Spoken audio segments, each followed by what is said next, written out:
Hoy en esta oportunidad quisiera ponerles en conocimiento un tema que es bastante concurrido en el proceso penal y son las audiencias preliminares concentradas, que por lo general son las audiencias que se hacen inmediatamente una persona es capturada, ya sea en una situación de flagrancia o por orden de captura. Este tipo de audiencias se hacen ante jueces de control de garantías y las concentradas son 3.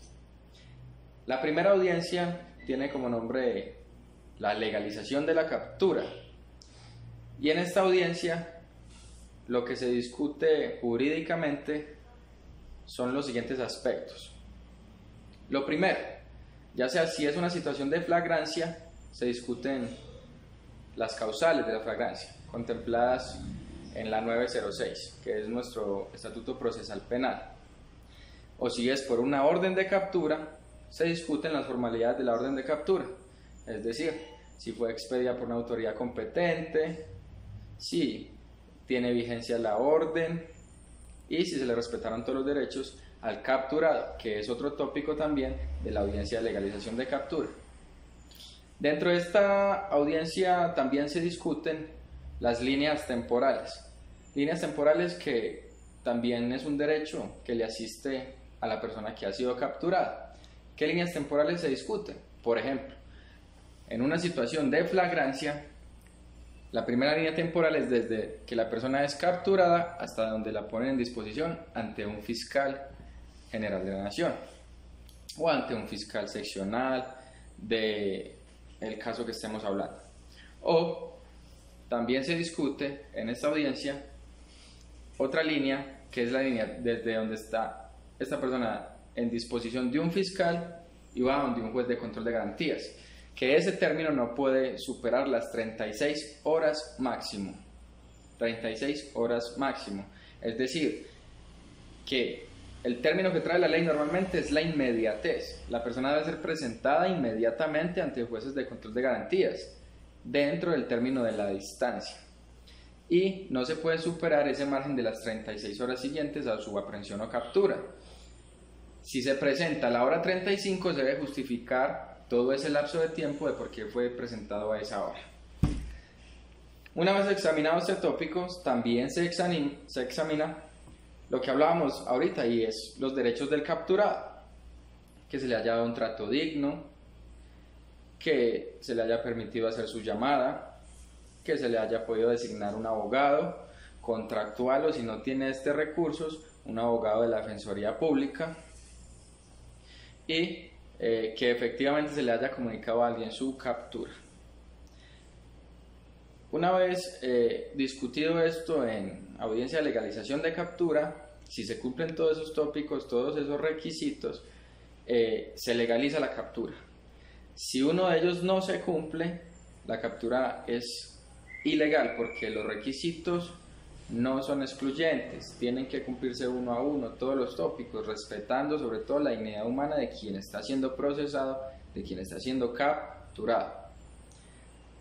Bien, una vez se decrete la legalidad de la captura, entonces eso da pie a otra puerta, a otra audiencia que se llama la formulación de imputación, que es el acto mediante el cual la Fiscalía comunica a la persona que ha sido capturada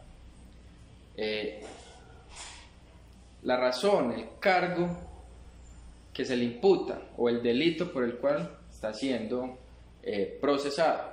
Entonces, muchas personas dicen que esto es un acto de mera comunicación, pero yo me aparto un poco de esa postura. Siendo abogado defensor, considero que no solamente es un acto de mera comunicación, porque entonces no tendría razón de ser que nosotros los abogados defensores estuviéramos en sala de audiencia, simplemente pues notificarían la formulación de imputación con un oficio, pero es de allí que se desprende que no sea un acto de mera comunicación, porque el abogado tiene que hacerle ver al juez que no solamente es un acto de comunicación, sino de verificación. ¿Y qué se verifica? Que tanto a la defensa técnica como material le haya quedado clara la imputación. los cargos que se le imputan a la persona que está siendo capturada o que fue capturada y que usted está defendiendo. Entonces no es que se quede en un asunto meramente comunicativo de la Fiscalía. En esta audiencia no es una audiencia que admita mucha controversia, sin embargo pues se hace ese control por parte del defensor y se le comunican los cargos, qué pena contemplan, si tiene un agravante, si tiene un atenuante, y se hace toda la calificación jurídica provisional, porque eventualmente la Fiscalía puede modificar esa calificación jurídica en audiencia de acusación, pero será tema de discusión en próximos videos. Bien, una vez se termina esta audiencia, viene una audiencia que es supremamente importante, que es ahí mismo concentrada, y es la audiencia de imposición de medida de aseguramiento. Digo que es supremamente importante porque esta es la audiencia que da pie a que un ciudadano sea privado de su libertad de manera preventiva. Es una audiencia que se desarrolla frente a varios problemas jurídicos, y el primero de ellos es que si la Fiscalía quiere sustentar una medida de aseguramiento en contra de un ciudadano, tiene que cumplir con unos requisitos.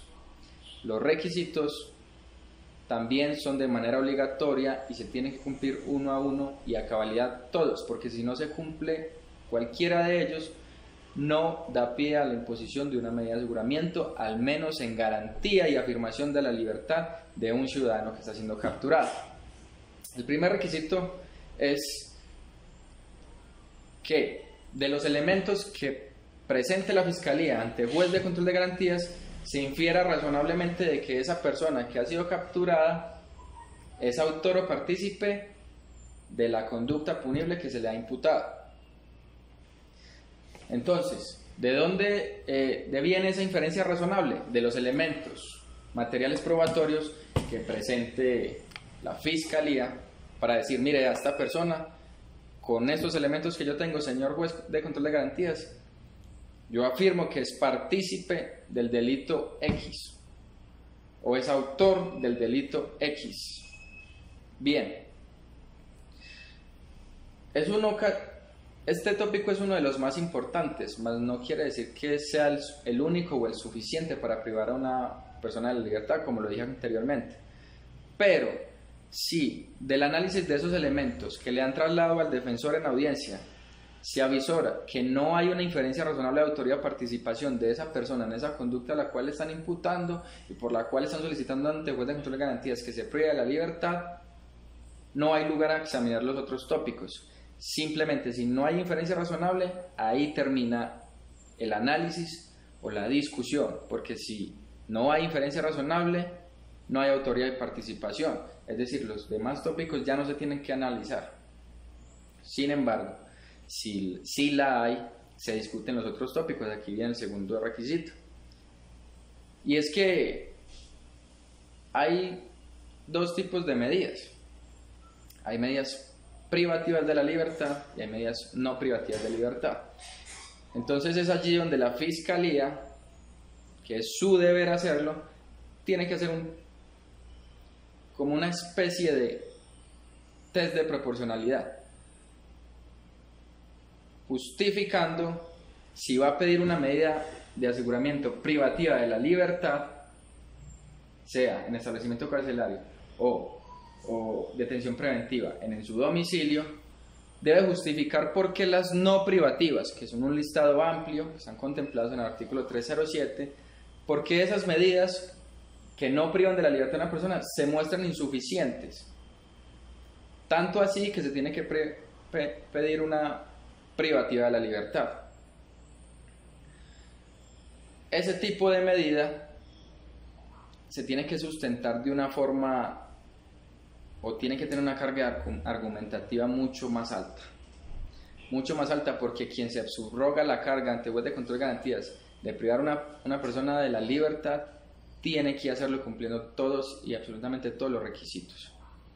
Bien, una vez se establezca qué tipo de medida se va a imponer, si es una no privativa o si es una privativa, se debe cumplir con otro requisito, que también es supremamente importante, y es un test de proporcionalidad de la medida. ¿Y a qué hacemos referencia con ese test de proporcionalidad de la medida? Que sea adecuada, que sea razonable, que sea necesaria, que sea idónea. ¿Para qué? Para el fin constitucional que se persigue con la medida, que los fines constitucionales están consagrados en el artículo 308 de nuestra ley 906, Código de Procedimiento Penal. Uno de los más comunes, a modo de ejemplo en este video, es que se quiera proteger a la sociedad, porque la persona que tenemos capturada y a la que le formulamos imputación constituye un peligro para la comunidad, la sociedad o la víctima. Eso es uno de los más comunes que solicita la Fiscalía.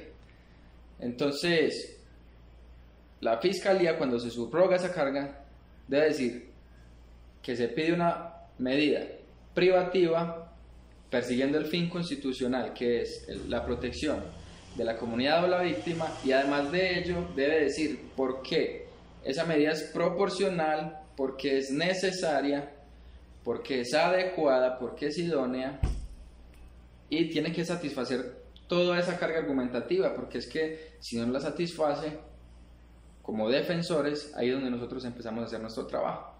Esa carga procesal es obligatoria, esa carga argumentativa es, obligatoria. Y máxime cuando nuestra ley procesal le dice al juez de control de garantías que interprete estas normas de manera restrictiva, es decir, cuando vaya a una privación de la libertad de una persona, interprete las normas de carácter restrictivo, haga todo lo posible por no privar la libertad o por no imponerle una medida que no sea tan invasiva, porque es que el derecho fundamental a la libertad es uno de los derechos más sagrados después de la vida.